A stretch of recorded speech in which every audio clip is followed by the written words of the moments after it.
یا اللہ کے 6 حروف کی نسبت سے نماز کی 6 شرائط آپ کے سامنے پیش کرنے لگا ہوں۔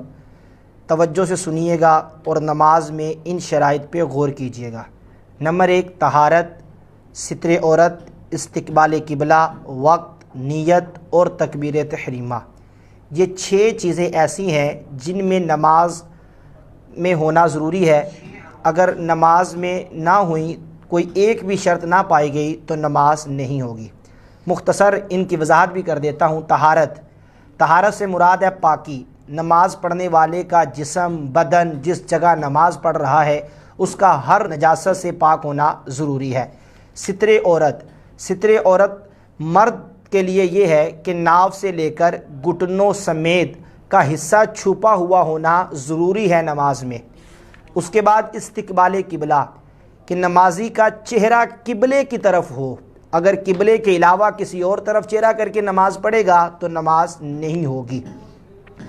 اسی طرح نمبر 4، وقت، جو نماز پڑھ رہا ہے اس نماز کا وقت بھی ہو۔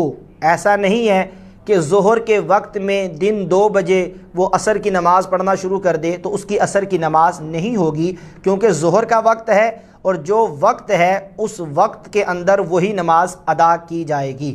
اور نمبر 5، نیت، جو نماز ادا کر رہا ہے اس نماز کی نیت بھی ہو۔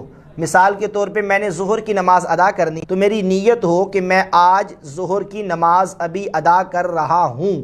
نیت ویسے تو دل کے ارادے کو کہتے ہیں لیکن زبان سے کہہ لینا بھی بہتر ہے، تو نیت کا ہونا ضروری ہے۔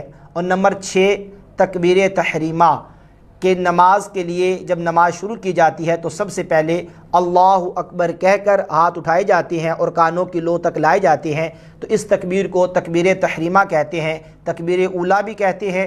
تو یہ 6 چیزیں نماز میں شرط ہیں، ان 6 میں سے کوئی ایک چیز بھی نہ پائی گئی تو نماز نہیں ہوگی۔ تو آپ سب ان باتوں کا خیال کیجئے گا۔ اللہ رب العزت ہمیں نماز کے مسائل سیکھ کر ان پر عمل کرنے کی توفیق عطا فرمائے۔